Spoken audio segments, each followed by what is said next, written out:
Hey, hello everyone. How are you all today? So in the last class we have done evaluation, like what is evaluation कि evaluation क्या होता है, और इसके बारे में हमने इसका क्लासिफिकेशन भी देखा था कि क्लासिफिकेशन क्या है evaluation का, ठीक है, और प्रक्रिया भी देख ली थी। तो ये हमने कल कर लिया था। आज हम करने वाले हैं important elements of evaluation, functions of evaluation, और फिर हम टाइप्स ऑफ evaluation भी शुरू करेंगे, या evaluation के प्रकार, ठीक है।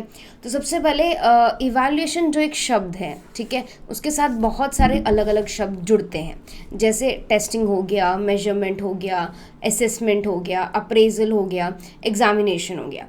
ऑल दीज थिंग्स, ये सारे वर्ड्स आपको सिमिलर लगेंगे, मगर इनमें हल्का सा डिफरेंस है जो मैं बता रही हूँ, बहुत ध्यान से सुनिएगा।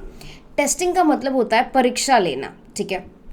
तो ये आपका एग्ज़ाम एक सिंपल एग्ज़ाम हो सकता है, लाइक आपके स्कूल में जो यूनिट टेस्ट होता है उससे हम कह सकते हैं कोई सरप्राइज टेस्ट होता है, ठीक है। तो ये एक सिर्फ टेस्ट है ये देखने के लिए कि आपको वो पर्टिकुलर चैप्टर, वो पर्टिकुलर यूनिट आता है कि नहीं।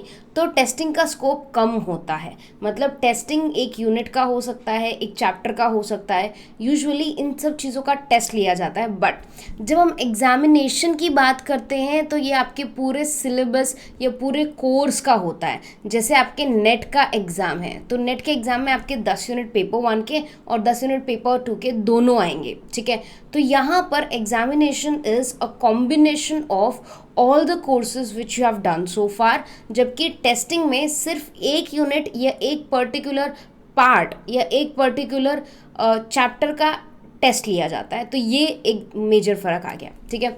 अब मेजरमेंट का मतलब क्या होता है? माप तोल या मापना कि एग्जैक्टली कहाँ तक बच्चा परफॉर्मेंस कर पा रहा है। तो इसमें क्वांटिटेटिव मेथड्स भी आ पाएंगे, क्वालिटेटिव मेथड्स भी आ पाएंगे। यहाँ पर हम नाप रहे हैं कि बच्चे को कितना पता है, ठीक है। असेसमेंट और अप्रेजल ऑलमोस्ट सेम होता है, इसे हम मूल्यांकन कहते हैं। हम असेस करते हैं बच्चे की performance on basis of practical, theoretical, testing, examination. मतलब टेस्टिंग के बेसिस पे, एग्जामिनेशन के बेसिस पे, प्रैक्टिकल एग्जामिनेशन के बेसिस पे हम ये देखने की कोशिश करते हैं कि बच्चा क्या कर रहा है। बच्चे को एसेस करने की कोशिश करते हैं, अप्रेस करने की कोशिश करते हैं। इसमें जजमेंट भी शामिल होता है। तो ये 5 ऐसी चीज़ें हो गई जो आपको समझनी ज़रूरी है। अब फंक्शंस ऑफ इवैल्यूएशन, इवैल्यूएशन के कार्य या मूल्यांकन के कार्य हम कह सकते हैं। सबसे पहले फीडबैक, इससे बच्चों को एक फीडबैक जाता है जिसे हम हिंदी में कहते हैं प्रतिक्रिया। हम एक प्रतिक्रिया देते हैं कि बच्चे को कितना पता है, कितना याद है, कितना उसे समझ में आ रहा है, कितना उसे नहीं समझ में आ रहा, उसकी क्या क्या स्ट्रेंथ है और क्या क्या वीकनेस है। मतलब क्या क्या कौन सा ऐसा एरिया है जहाँ बच्चा कमज़ोर पड़ रहा है और कौन सा ऐसा एरिया है जहाँ बच्चा स्ट्रांग है। ये पता कर सकते हैं हम बच्चे को बता सकते हैं। सेकंड, मोटिवेशन, इससे बच्चे को मोटिवेशन मिलता है कि अगर वो एग्ज़ाम में पास हो गया, ठीक है, तो उसे प्रोत्साहन मिलेगा, वो और अच्छे से पढ़ाई करेगा और चीज़ों को समझने की कोशिश करेगा। तो ये कब मिल सकता है? जब उसका एग्ज़ाम लिया हो, आपने उसका मूल्यांकन किया और उसे बताया हो कि उसको इतने मार्क्स आए हैं या उसने इतना स्कोर किया है। The next is better guidance, इससे आप बेहतर तरीके से मार्गदर्शन दे सकते हो स्टूडेंट को, या गाइडेंस दे सकते हो कि स्टूडेंट को अब आगे क्या करना चाहिए। मतलब क्या वो पढ़ाई में कमज़ोर है, या क्या वो सही जा रहा है, या उसे रिवीजन करने की ज़रूरत है, या उसे एक पर्टिकुलर टॉपिक पे फोकस ज़्यादा करने की ज़रूरत है। ये सारी चीज़ें। रेमिडिएशन मतलब गलती जो भी है, जिस भी एरिया में कोई गलती है, जिस भी एरिया में कोई सुधार की आवश्यकता है, तो हम वो सुधार ला सकते हैं। सो ये बचाव हो सकता है, या यू कैन से सुधार, मेनली सुधार वर्ड ही आएगा यहाँ पर, ठीक है। तो जहाँ पर भी जो भी गलती हुई है उसमें हम लोग सुधार करवा सकते हैं बच्चे को। The next is facilitates planning, इससे टीचर प्लान कर सकता है कि मुझे क्या पढ़ाना है, आगे जाके कैसे पढ़ाना है, स्लो पढ़ाना है, फास्ट पढ़ाना है, कौन से मेथड्स यूज़ करने हैं, किस तरह से पढ़ाना है। तो ये सारी चीज़ें टीचर ज़्यादा बेटर तरीके से जान सकता है अगर टीचर क्या करे, प्रॉपरली इवैल्यूएट करे बच्चे को। रिवीजन ऑफ करिकुलम, यस, इससे बच्चा पूरा का पूरा करिकुलम, पूरा का पूरा सिलेबस रिवाइज कर लेता है, क्योंकि उसे पता है कि उसका टेस्ट होने वाला है या उसका एग्जाम होने वाला है। इंटर इंस्टीट्यूशनल कंपैरिजन, ये बहुत ही इंपॉर्टेंट है। अगर 2 स्कूल्स हैं, ठीक है, तो दो स्कूल्स को अगर मुझे कंपेयर करना है तो मैं किस बेसिस पे करूँगी? वो स्कूल बहुत बड़ा है तो अच्छा होगा, ये स्कूल बहुत छोटा है तो उतना अच्छा नहीं होगा, वो स्कूल में फॉरेन टीचर्स आके पढ़ाते हैं तो अच्छे होंगे, नहीं। मैं इस बेसिस पे दो स्कूल्स को या दो इंस्टीट्यूशंस को, दो यूनिवर्सिटीज़ को कंपेयर नहीं कर सकती। तो किस बेसिस पे करूँगी मैं इस बेसिस पे करूँगी कि दोनों स्कूल में बच्चों का परफॉर्मेंस कैसा है। I am really sorry, Diwali का टाइम है, थोड़ा बहुत पटाखों की आवाज़ आ रही होगी आपको।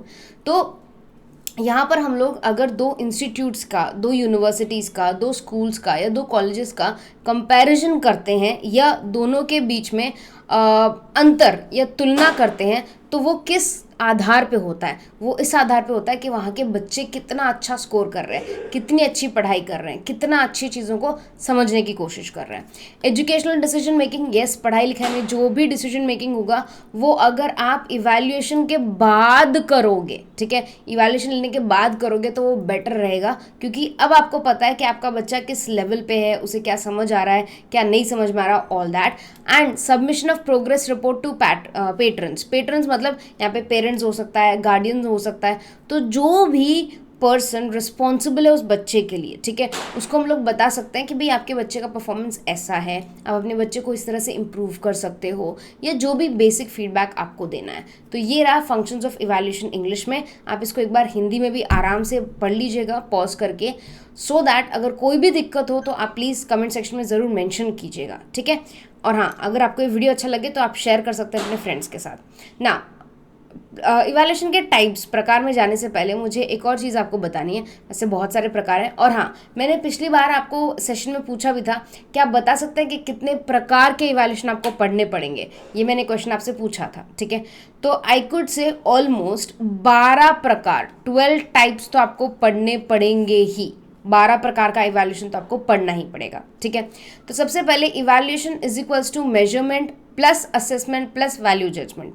तो इवैल्यूएशन जो एक वर्ड है वो इतना वाइड है कि उसमें मेजरमेंट आ जाएगा, असेसमेंट आ जाएगा और इवन जजमेंट भी आ जाएगा। सबसे पहले मेजरमेंट का मतलब मापना, किसी चीज़ को मापना। तो मैंने क्या किया, बच्चे का टेस्ट लिया, ठीक है, टेस्ट लेने के बाद उसको मेजर किया,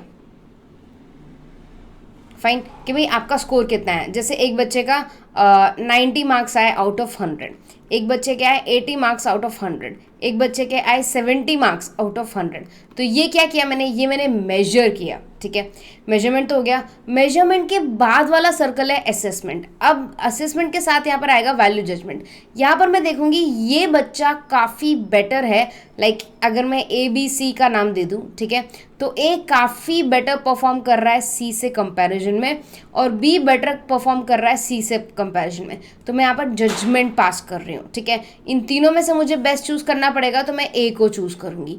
तो ये क्या है, ये इवैल्यूएशन है। इवैल्यूएशन में सिर्फ एक बच्चे को नहीं देखा जाता, बच्चा पूरी क्लास में कैसा परफॉर्म कर रहा है, इंडिविजुअली कैसा परफॉर्म कर रहा है, क्या उसको दिक्कत आ रही है, सारी चीज़ों पे ध्यान दिया जाता है। So that is called evaluation, ठीक है।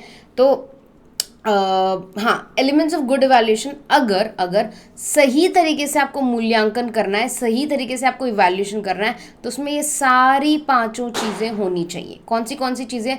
सबसे पहले वैलिडिटी मतलब वो जो टेस्ट है या वो जो एग्ज़ाम है वो वैलिड होना चाहिए। मतलब अगर आपने मैथ्स का टेस्ट बोला है तो बच्चे को मैथ्स का टेस्ट ही देंगे आप, आपने साइंस का टेस्ट बोला है तो बच्चों को आप साइंस का टेस्ट ही देंगे, वही सिलेबस देंगे जो आपने पढ़ाया है, आप उसको कंफ्यूज नहीं करेंगे।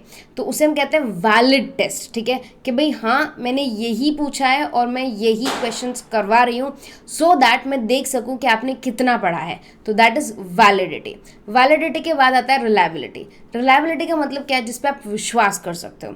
तो क्वेश्चन पेपर ऐसा नहीं होना चाहिए कि भाई उस पर बच्चा विश्वास ही ना कर पाए। जैसे पिछले अटेम्प्ट में जो क्वेश्चन था या पिछले साल जो भी क्वेश्चन पेपर आपको दिया गया था, अगर सेम टू सेम आपको क्वेश्चन पेपर दे दिया जाए तो भले ही ये वैलिड है बट रिलायबल नहीं है, क्योंकि मैम पिछली बार सभी ने किया होगा तो उनको आंसर्स पता ही है, इससे बच्चे का मुझे कुछ नहीं पता चलेगा।